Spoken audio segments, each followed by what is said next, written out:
Okay, so apparently Toyota is going to destroy the whole EV industry because they're finally coming out with the water engine. Now, if you're a product of the 90s like I am in the early 2000s, you might already know that the water engine has maybe already been invented. But all the people who invented it mysteriously and miraculously all died in very mysterious circumstances. So we had to send it out to the Japanese so that they could do it, right? So now apparently they figured it out. Game changer. Game changer that's going to change the landscape.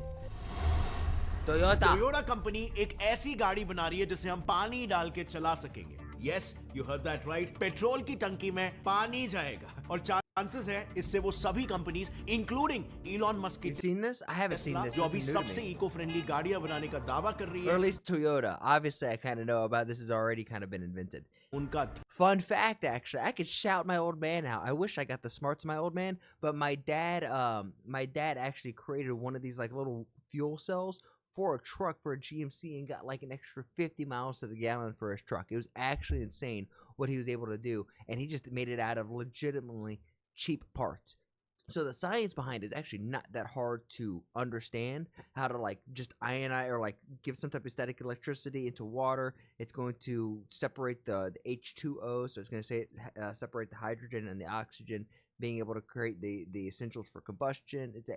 The science behind it's not overly complicated, but to put it in a car makes it a little different. पड़ सकता है क्योंकि Toyota का ये नया engine भी एक बहुत ही इको फ्रेंडली कंबशन इंजन होने वाला है, जिसके फ्यूल टैंक में तो पानी डलता ही है, पर उसके एग्जॉस्ट से भी पानी ही बाहर निकलता है. एंड येट वो किसी पेट्रोल या इलेक्ट्रिक इंजन जितना पावर प्रोड्यूस करता है. So now the question is, आखिर टोयोटा अपने इंजन में पानी को कैसे जलाने वाला है? क्या इन्होंने साधारण पानी की कोई ऐसी खूबी ढूंढ निकाली है जो इन सभी बड़े बड़े जायंट कंपनीज के नजरों से छूट गई? ऑल्सो अभी के इंजन्स का ना पानी के साथ कुछ ऐसा सीन है जैसे पानी का सीन है बिल्लियों के साथ. कभी गलती से भी अगर पानी किसी इंजन या फ्यूल टैंक में चले जाता है तो उसकी हालत कुछ ऐसी हो जाती है, मेटल पूरी तरह से सड़ जाता है. I believe so टोयोटा आखिर इंजन के दुश्मन पानी को इंजन का सबसे बड़ा दोस्त कैसे बनाएगा? और टेस्ला आज के तारीख में हमें ईवी इंडस्ट्री का ट्रेंड सेटर क्यों नहीं लगता हो, लेकिन सच बात तो ये है कि टोयोटा ने तो 1997 में ही दुनिया की पहली successful hybrid electric car launch कर दी थी और इन्होंने टेस्ला से पहले ईवी गाड़ियों को लाइमलाइट में भी लाया था. तो फिर क्यों आज ईवी का ट्रेंड छोड़कर टोयोटा इस वाटर इंजन का ट्रेंड सेटर क्यों बनना चाहता है? क्या उन्हें कुछ ऐसा दिखाई दे रहा है जो इलॉन मस्क की विजनरी आंखें भी नहीं देख पा रही? Well, that was the Japanese Elon Musk. अगर आप टोयोटा का माइंडसेट समझ गए ना तो इन Elon Musk सभी सवालों के जवाब आपको खुद ही मिल जाएंगे. सो बिना देरी किए चलिए समझते हैं टोयोटा कैसे अपने वाटर इंजन से कार इंडस्ट्री की मेहनत पर पानी फेरने वाला है. Let me hear तो that देखो theory. फ्रेंड्स, टोयोटा ना एक ऐसी कंपनी है जो बाकी कंपनीज की तरह भेड़ चाल का हिस्सा नहीं बनती, बल्कि खुद ट्रेंड को सेट करती है, जिस ट्रेंड को फिर बड़ी बड़ी कंपनियां फॉलो करती है. और इसीलिए उनका मेजर फोकस होता है innovation, innovation and. It's so bad that I've listened to so many like Indian-based YouTubers. I should say bad. Maybe this is a great thing that I'm kind of picking up some of the Hindi words that he's putting down, and I'm understanding even when the captions aren't coming in. I think I get the gist of what he's putting down. Only innovation. अपने इसी innovative approach Most of his context with what's on the screen and the inflection of his voice. 90s में पूरी दुनिया जहां पर EVs के बारे में सोच भी नहीं रही थी, वहीं पर टोयोटा ने दुनिया की पहली hybrid electric car Toyota Prius launch करके उसी कार मार्केट में ईवीज का एक ट्रेंड भी सेट कर दिया था. इनफैक्ट कुछ एक्सपर्ट्स मानते हैं कि लेट 90s में अगर ये कार इतनी सक्सेसफुल नहीं हुई होती तो शायद अर्ली 2000s में टेस्ला को वो शुरुआती पुश मिलता ही नहीं. खैर, whatever may be the case, लेकिन somehow टोयोटा खुद अपने सक्सेस से खुश नहीं. You think that the feds made him disappear? Yeah, like made him go ahead and kill himself, you know, find a nice bridge for him to voluntarily jump off of, stole his notes, and then sold the information. That sounds like a very CIA thing to do. In fact, that seems like the playbook of the early 90s and 2000s for the CIA. Sell it and make millions. दरअसल America जो खुद Tesla and then obviously keep a copy for yourself. Ford, Chevrolet, Fiat जैसे बड़े बड़े car giants का घर है, वहां भी टोयोटा जैसा एक आउटसाइडर ज्यादा रिलायबल माना जाता है आज के तारीख में। इनफैक्ट यही वजह भी है कि आज के समय अमेरिका में हर 5 में से एक ऑफ रोड गाड़ी टोयोटा की ही होती है। अब ऐसे में जब टोयोटा प्रियस लॉन्च हुआ था और दुनिया भर में उसके पॉजिटिव और नेगेटिव फीडबैक्स दोनों मिलने लगे, तब उन्हें अपने इस हाइब्रिड इलेक्ट्रिक इंजन में कुछ Yeah, Toyota's always been the innovator of a lot of different things. Toyota, Honda, concerning flaws great innovators. नजर आए और उन्होंने अपने इस ईवी का प्रोडक्शन बंद कर And not only that, they make a lot of products that are outside of the automotive industry, so that R&D could eventually be back engineered for the automotive industry itself. दिया। पर क्या थे वो flaws जिन्हें छोट मोट modifications के जरिए ठीक नहीं किया जा सकता था? वेल, एक्चुअली में एक नहीं बल्कि मल्टीपल फ्लॉज थे। दरअसल टोयोटा ने जब अपने ईवी मॉडल प्रियस को डिटेल में स्टडी किया, तब उन्हें अपने इस मॉडल में दो मेजर प्रॉब्लम्स नजर आए। पहला ये कि भले ईवीज इको फ्रेंडली माने जाते हैं और वो जीरो कार्बन एमिशन करते हैं, लेकिन उन्हें चार्ज करवाने वाले चार्जिंग स्टेशंस के लिए जो इलेक्ट्रिसिटी आती है, वो तो कोल, डीजल, नेचुरल गैस जलाकर ही आती है। यानी कि टेक्निकली जब भी ईवीज रास्ते पर चलती है, तब वो भी तो पर्यावरण को प्रदूषित कर ही रही है। And secondly, I am so glad that he is able to articulate this, because it is so true. Most people think that EV vehicles are green, good for the environment, much better than petroleum-based cars, but in fact they're just as, if not maybe more damning to the community, mostly for the weight. So putting the weight on the roads is going to damage the roads faster than the weight on the cars. The brake dust is going to go everywhere. The battery is made out of lithium, so where are you going to get the lithium? Then once it's dead and the lithium is no longer good, where are you going to put it? It's not like you could put it back into the ground and say, okay, Mother Nature, recharge, replenish, you know? EVs में जो batteries लगाई जाती है वो mostly lithium, cobalt या फिर निकल जैसे रेयर मेटल से बनती है, और इन मेटल्स को एक्सट्रैक्ट करके सिर्फ एक बैटरी बनाने में इतना फॉसिल फ्यूल जलाना पड़ता है कि उतने में ऑलमोस्ट 2 साधारण गाड़ियां पूरी तरीके से तैयार हो जाए। इनफैक्ट शायद आपको ये पता नहीं होगा, पर एक इलेक्ट्रिक गाड़ी भी शोरूम तक पहुंचने से पहले करीब 13,608 kilogram carbon dioxide gas release कर चुकी होती है, जो कि हर साल 22,000 लोगों का दम घोट सकता है। यानी कि all in all Toyota realized कि इन्हीं फ्लॉस की वजह से ईवीज का मुख्य पर्पस ही बीट हो रहा है, और वो बस दिल की तसल्ली के लिए ये रेयर मटेरियल्स को वेस्ट कर रहे हैं। नतीजा, उन्होंने ईवीज का डेवलपमेंट बैकफुट पर ले लिया और इंस्टेड कंबशन इंजन्स वाले साधारण गाड़ियों को इंप्रूव करने पर ज्यादा फोकस करना शुरू किया, starting with choice of fuel. Basically शुरुआत से ही टोयोटा को अच्छी तरीके से पता था कि इंजन से भी ज्यादा आप कौन सा फ्यूल इस्तेमाल करते हो वो मैटर करता है, क्योंकि किसी फ्यूल में कितने केमिकल बॉन्ड्स हैं, उन बॉन्ड्स में से कितने बॉन्ड्स आसानी से टूटकर अपने अंदर ट्रैप्ड एनर्जी को रिलीज कर सकते हैं, और उनमें से कितने बॉन्ड्स आधे अधूरे टूटकर कार्बन पॉल्यूटेंट्स बना सकते हैं। ये सारी चीजें कंसिडरेशन में लेना बहुत ही जरूरी होता है। अब ऐसे में ये बात तो आप सभी साइंस लवर्स जानते होंगे, वो मॉलिक्यूल जो सबसे ज्यादा बॉन्ड्स बना सकता है वो कौन सा मॉलिक्यूल, कौन सा एलिमेंट है? Well, carbon, right? यानी आप एथेनॉल यूज कर लो, आप केरोसिन यूज कर लो, आप सीएनजी यूज कर लो, उन्हें जलाने पर किसी ना किसी फॉर्म में कार्बन डाइऑक्साइड रिलीज होगा ही। तो ऐसे So smart. में आखिर करे क्या? I love the way that he does his videos. I just gotta sit and comment back on this. Like the way that this is laid out, I love it. Well, एक Especially with the language barrier. Like I'm able to pick up and understand this video a lot more just because of the animations and whatnot. Idea हो सकता है, what if हम hydrogen H2 use करें तो? क्योंकि एक hydrogen molecule में 2 hydrogen atoms होते हैं, और hydrogen Yep, 2 hydrogen, you separate the oxygen. Molecules छोटे होने की वजह से वो किसी फ्यूल टैंक में काफी टाइटली पैक किए जा सकते हैं। यानी कि अगर लेट्स से आप एक फ्यूल टैंक में 24 बॉन्ड्स वाले सिर्फ 4 पेट्रोल मॉलिक्यूल्स भर सकते हो, मगर एक बॉन्ड वाले हाइड्रोजन मॉलिक्यूल्स के ऑलमोस्ट 100, तो अल्टीमेटली आपके पास 4 एक्स्ट्रा बॉन्ड्स की एनर्जी होगी। ऊपर से हाइड्रोजन के आपसी बॉन्ड्स काफी स्ट्रॉन्ग होने की वजह से उनके टूटने पर पेट्रोल के मुकाबले 3 गुना ज्यादा एनर्जी निकलती है, और बदले में कार्बन डाइऑक्साइड भी नहीं निकलता। So all in all it's a big win win situation. In fact, Except when you have a car crash, because if you have that much pressurized hydrogen and it theoretically has a large acute impact, that could be a very big bomb. Toyota Almost like a hydrogen bomb. का ऐसा ही hydrogen engine Wait, that's exactly what the hydrogen bomb was. और हमारा उस पर एक detailed explanation video, ये दोनों चीजें ऑलरेडी एग्जिस्ट भी करती है। लेकिन जैसे कि मैंने उस वीडियो में भी कहा था, उस हाइड्रोजन पावर्ड इंजन के भी अपने कुछ प्रॉब्लम्स थे। हाइड्रोजन एक प्रॉमिसिंग फ्यूल होने के साथ साथ एक हाईली इनफ्लेमेबल गैस होती है, यानी उसे अपनी गाड़ी में एक बड़े से टैंक में Thank लेकर you. घूमना, Okay. मतलब Yep, अब yeah, सॉर्ट yeah. ऑफ एक He's exactly bringing it up now. चलता फिरता टाइम बॉम्ब अपने साथ लेकर Exactly. चल रहे हो। और ऐसे हाइड्रोजन पावर्ड वाली लेट्स से 100 गाड़ियां मुंबई जैसे ट्रैफिक में कहीं पर अगर फंस गई तो बस समझ लो वो कोई ट्रैफिक नहीं बल्कि टिकिंग एटम बॉम्ब है। Yeah, that would not be good. And especially driving in India where the rules are suggested at best on how to appropriately drive on the road.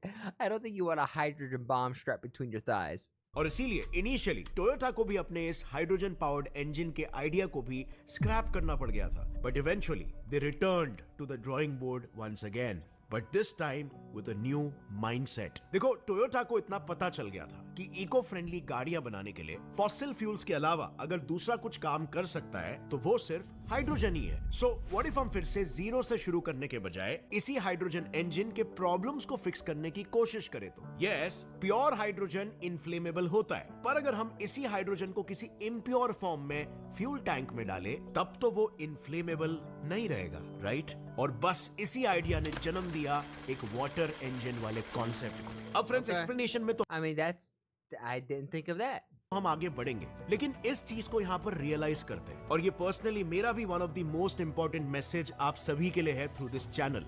देखो, लाइफ में हम कहीं पर भी अटक जाते हैं, जैसे टोयोटा अटक गई थी, तो हमें हमेशा फॉल बैक करना चाहिए फर्स्ट प्रिंसिपल्स थिंकिंग पर। फर्स्ट प्रिंसिपल्स थिंकिंग मतलब प्रॉब्लम को एकदम रूट से आइडेंटिफाई करो। तो जैसे टोयोटा ने यहाँ पर समझा, यहाँ पर प्रॉब्लम हाइड्रोजन इंजन्स नहीं है बल्कि हाइड्रोजन का इनफ्लेमेबल नेचर है। तो हम फंडामेंटली उसके इसी नेचर को किसी तरीके से अगर ट्वीक कर सके तो we would be able to get best out of both the worlds. और ऐसे क्रिएटिव आइडियाज ना आपको यूजुअली सिर्फ फर्स्ट प्रिंसिपल थिंकिंग से ही आ पाएंगे, वरना प्रॉब्लम्स के टाइम पे हमारा दिमाग हमेशा स्ट्रेस्ड आउट हो जाता है और एस्केप रूट देखता है, और फिर हम वो आइडिया को ड्रॉप कर देते हैं। सो अब बढ़ते वाटर इंजन वाले कॉन्सेप्ट में आगे। सो पानी चाहे कितना ही साफ क्यों ना हो, अगर हम उसे हाइड्रोजन के पर्सपेक्टिव से देखें तो टेक्निकली उसमें ऑक्सीजन की इम्प्योरिटी होती है। यही इम्प्योरिटी उसको एक्सप्लोसिवनेस से बचाएगी। टोयोटा को अब फाइनली पता चल गया था कि उसे क्या बनाना है, एक्सेप्ट अगेन एक छोटी सी प्रॉब्लम थी। दरअसल जब वो इस दिशा में एक प्राइमरी रिसर्च कर रहे थे तब उन्होंने देखा कि ऐसे ऑलरेडी कई लोग हैं जिन्होंने पानी को एज अ फ्यूल इस्तेमाल करके गाड़ियां चलाई है, बस वो गाड़ियां पॉलिटिक्स और इम्प्रैक्टिकल डिजाइन की वजह से कभी मेन स्ट्रीम नहीं हुई।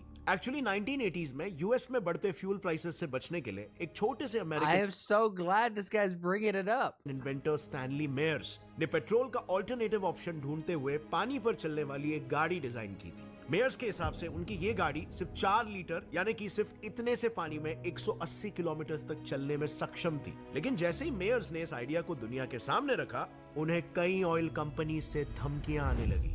और इसी बीच 1998 में जब वो एक He's breaking it down. Hotel में अपने इस I love it. इन्वेंशन के लिए कुछ इन्वेस्टर्स से बात कर रहे थे, तब अचानक उनका गला सूखने लगा। वो तेजी से होटल से बाहर भागते हुए नजर आए और इससे पहले कि कोई कुछ भी समझ पाता, उनकी जगह पर मौत हो गई।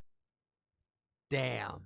And you know what's even more shocking? उनकी मौत के कुछ ही दिनों बाद उनकी वो गाड़ी और उससे जुड़े सभी डिजाइन्स भी मेयर्स के गैराज से मिस्टीरियसली गायब हो गए। कहा जाता है कि अगर वो डिजाइन्स आज होते तो शायद ईवीज कभी मेन स्ट्रीम हुए ही नहीं होते, बिकॉज ये लगभग उसी समय की बात है जब टोयोटा प्रियस लॉन्च हुई थी। सो अगर ये वाटर इंजन वाली गाड़ी मेन स्ट्रीम हुई होती तो शायद प्रियस वो पहली और आखिरी ईवी होती जिसने मेन स्ट्रीम मीडिया में बज भी क्रिएट किया होता। खैर, once this water engine was gone, दुनिया के कई और लोगों ने भी वाटर इंजन्स बनाने की कोशिश की, लेकिन they had no luck. Like अभी 2018 में इंडिया के नागपुर के कुछ इंजीनियरिंग स्टूडेंट्स ने लिटरली एक मारुति 800 को पानी डालकर चलाया था। उन्होंने बेसिकली मारुति 800 के फ्यूल टैंक में कैल्शियम कार्बाइड के टुकड़े पानी में घोल के डाले थे और उनके बीच एक केमिकल रिएक्शन से जो इनफ्लेमेबल एसिटिलीन गैस पैदा हुई थी, उससे उन्होंने अपनी गाड़ी को चलाया था। और ऐसे ही दूसरे भी कई सारे वेरिएंट्स हैं वाटर इंजन्स के, लेकिन उन सभी में कुछ ना कुछ फंडामेंटल प्रॉब्लम्स थे। इनमें से 3 सबसे मेजर प्रॉब्लम्स कुछ ये रहे हैं। पहली प्रॉब्लम, जैसे कि मैंने शुरुआत में कहा था कि पानी और गाड़ी के फ्यूल टैंक्स, ये कॉम्बिनेशन ही एकदम डेडली है, क्योंकि पानी में मौजूद ऑक्सीजन मेटल से बने फ्यूल टैंक्स के कांटेक्ट में आते ही उसे सड़ाने लगता है और महज कुछ ही दिनों में आपके गाड़ी के फ्यूल टैंक की हालत कुछ ऐसी हो जाती है। दूसरी प्रॉब्लम, कैल्शियम कार्बाइड को पानी में Did you not dissolve make it out of like silicon or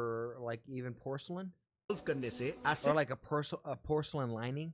acetylene gas के साथ साथ कैल्शियम ऑक्साइड भी फॉर्म होता है, जो फ्यूल टैंक में जमा होकर उसे क्लॉग कर देता है। और तीसरी सबसे बड़ी That's why you couldn't do porcelain. Problem थी एसिटिलीन से रिलेटेड। एसिटिलीन पानी से ज्यादा कोरोसिव होता है और हाइड्रोजन गैस से ज्यादा अनस्टेबल भी, और ऊपर से ये पॉइजनस भी है। यानी कि ऑल इन ऑल मेयर्स के इंजन का तो पता नहीं कि वो पानी को एग्जैक्टली कैसे इस्तेमाल करते थे, लेकिन जिनके बारे में आज हमें पता है उनके डिजाइन्स काफी इम्प्रैक्टिकल से हैं। अब ऐसे में आखिर टोयोटा ने पानी से हाइड्रोजन एक्सट्रैक्ट करने का रिस्क क्यों लिया, especially knowing that हाइड्रोजन और वाटर इंजन दोनों की अपनी दिक्कतें हैं। Well, यहीं पर टोयोटा के इंजीनियर्स ने एक वंडरफुल जुगाड़ लगाया। They again went to their drawing boards.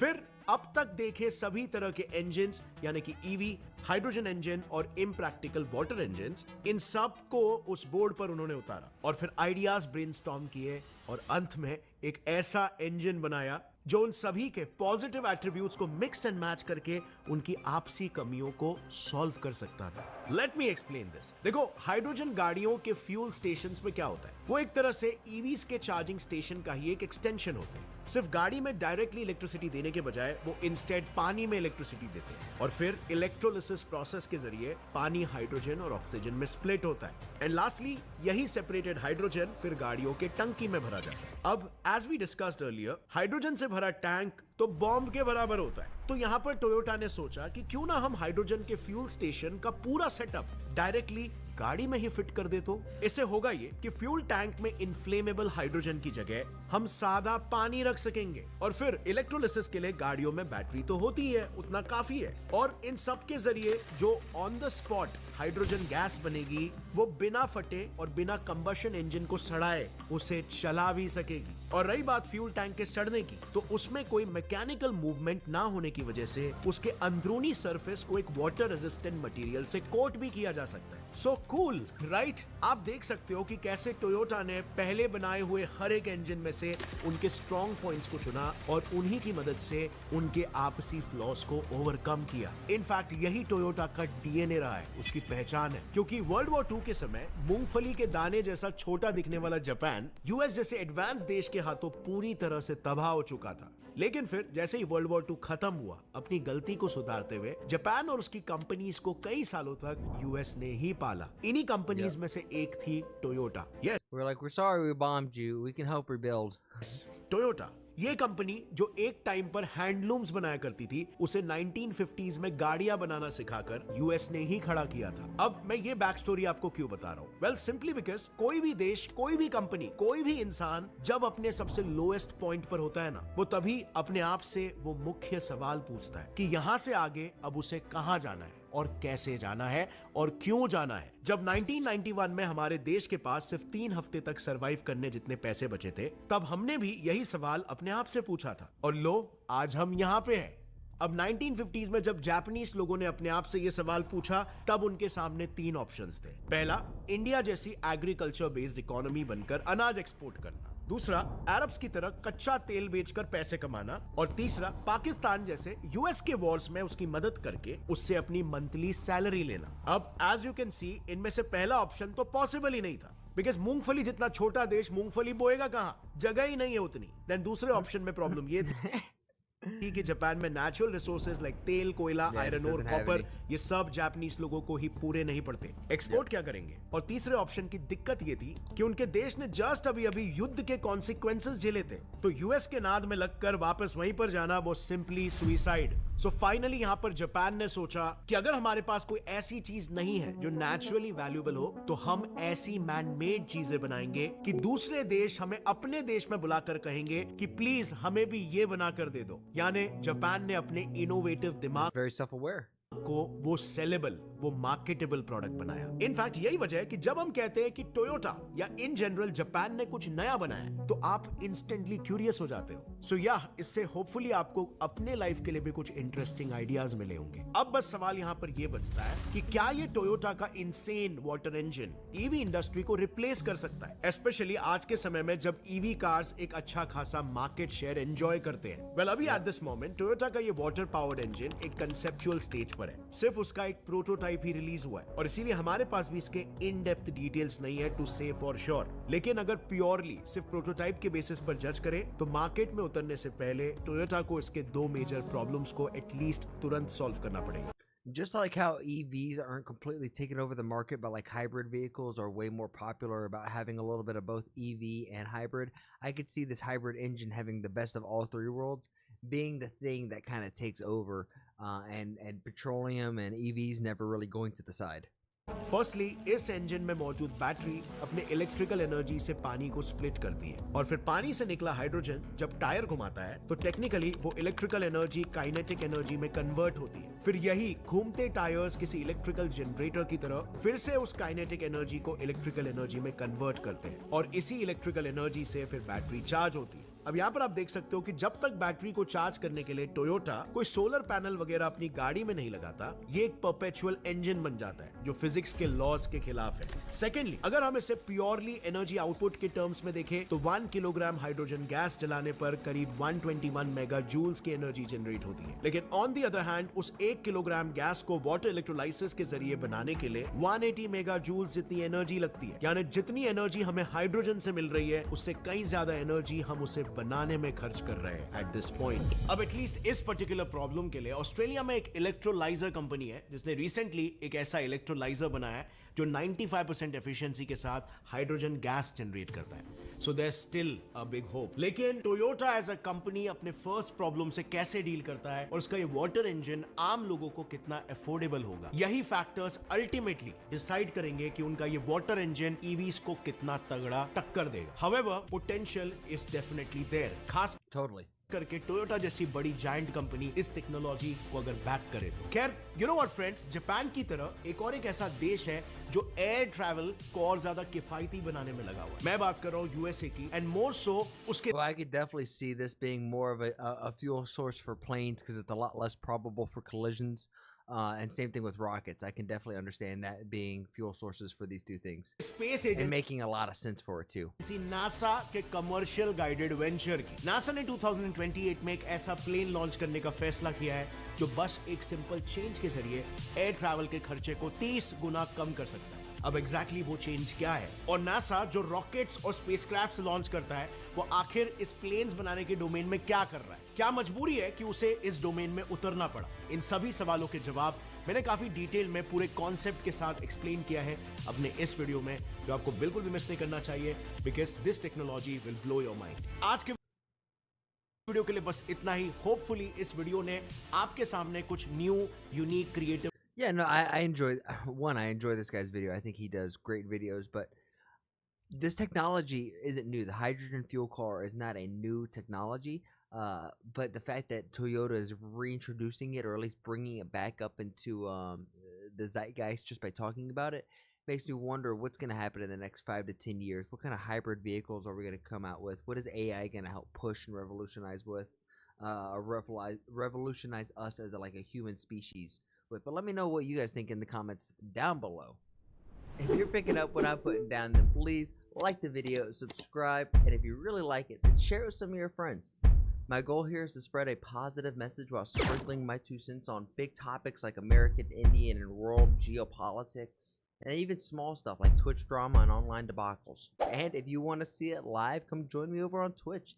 Twitch.tv/ActuallyElrod. That's where I'm going to do all my reactions, and after the reactions, that's where we get down a game. And if you're like, hey, I have a video that I want this dude to sprinkle his 2 cents on, then come over on my Discord and let me know and join the community there. And while we're at it, I have to say thank you to everybody who has made that Discord just so poppin'. I never thought I'd have a Discord that's so flowing. It's really cool to see. Shout out to you, Bobby, Omni, Demon, all of you who have been in there who are just super active. Logie, you're the man. Logie is the one who's like modding and helping run the server, so thank you, Logie. Lastly, I challenge you. I have a challenge for you. Make somebody laugh today. We all know there's enough hate and vitriol in the world. If energy is contagious like the flu, then let's spread and get everyone contagious with our positive energy, right? Not negative energy, because there's so much of that. And if we could just be a small little change in someone's day, then you never know. Maybe that's the thing that starts shifting this world to a happier, healthier, just better place. And with all of that said and done, thank you guys, and I'll see you on the next one.